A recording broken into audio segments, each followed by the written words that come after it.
Lungdamna Lai Siangtho John alian guk anel som thum le guk pan som li jang ahih hang in no te in ke hong mu napi-in nong ke u hi kong chu zo hi kapa hong piakte khempeuh ka kianga hong pai ding u hi ka kianga hong pai mite ka hawlkhia ngei ke ding hi banghang hiam chi le keima deihna bangin gamta ding hi loin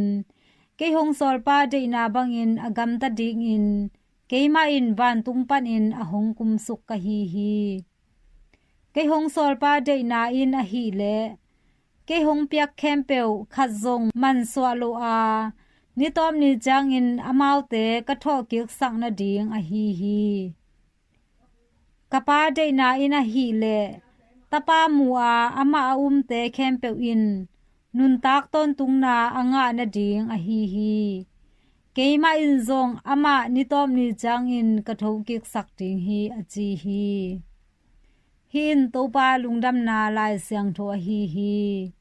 Kristu topa on atunga phanna ta hen